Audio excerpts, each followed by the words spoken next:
The foundation of the Hellenic world being at the forefront of using technology and immersive experiences, provides at its Hellenic Cosmos Cultural Center a large variety of technologies and cultural experiences to public audiences and visitors.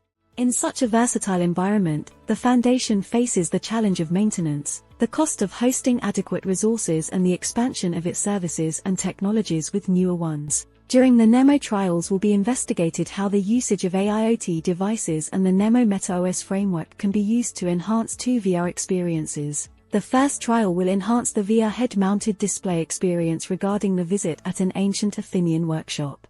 As with many VR experiences, user monitoring is performed by visual observation of the station's TV screen and by judging the posture of the user.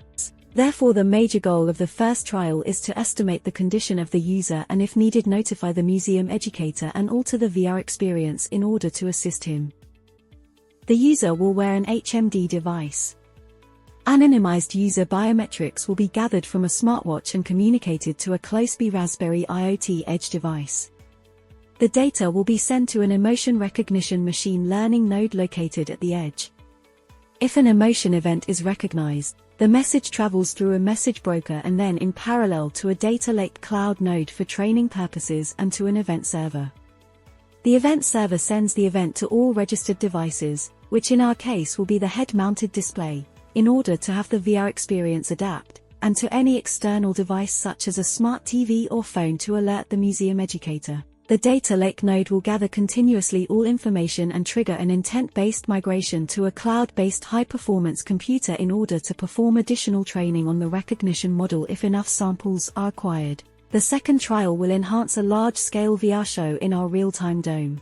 The experiences in the dome are based on live performances of a museum educator who controls the application, and with a joypad that is controlled by the presenter for the whole duration of 45 minutes, which is the regular length of a show.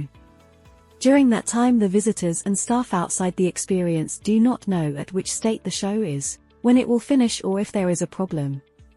Therefore, the major goal of the second trial is to provide gesture recognition to the museum educator to control the experience in a natural manner. Gesture recognition will also provide the ability to the museum educator to inform external staff and visitors of the status of the show.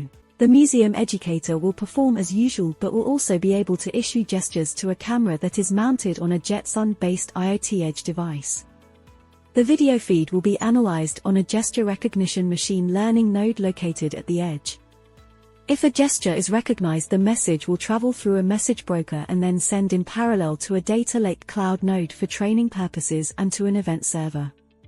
Any device registered to the event server will receive the message. In our case, the VR Dome computing cluster running the application will be notified to initiate actions and events inside the experience. A number of registered edge-based IoT Raspberry devices will also be notified to display the status of the experience on external screens. As in the previous trial, the data lake node will gather continuously all information and trigger an intent-based migration to a cloud-based high-performance computer in order to perform additional training on the recognition model if enough samples are acquired.